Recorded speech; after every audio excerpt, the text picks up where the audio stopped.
C'est avec une profonde émotion que je m'exprime aujourd'hui devant vous. Ce procès a été une épreuve très difficile.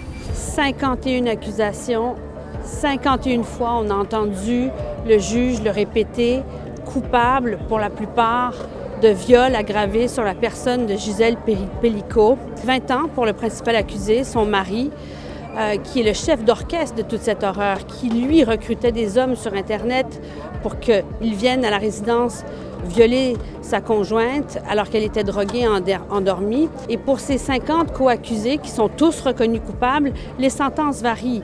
Elles sont en dessous de ce que demandait le parquet. Certains vont même sortir d'ici libres parce qu'ils ont déjà purgé 3 ou 4 ans de prison. Il y a beaucoup de gens qui protestent que c'est des sentences bonbons compte tenu qu'ils sont reconnus coupables de viol. Et on a entendu enfin celle qui tous les jours est venue ici pour confronter ces violeurs. On peut le dire maintenant, ce sont des violeurs. Gisèle Pelicot qui s'est adressée très brièvement à la presse. J'ai voulu, en ouvrant les portes de ce procès le 2 septembre dernier, que la société puisse se saisir des débats qui s'y sont tenus.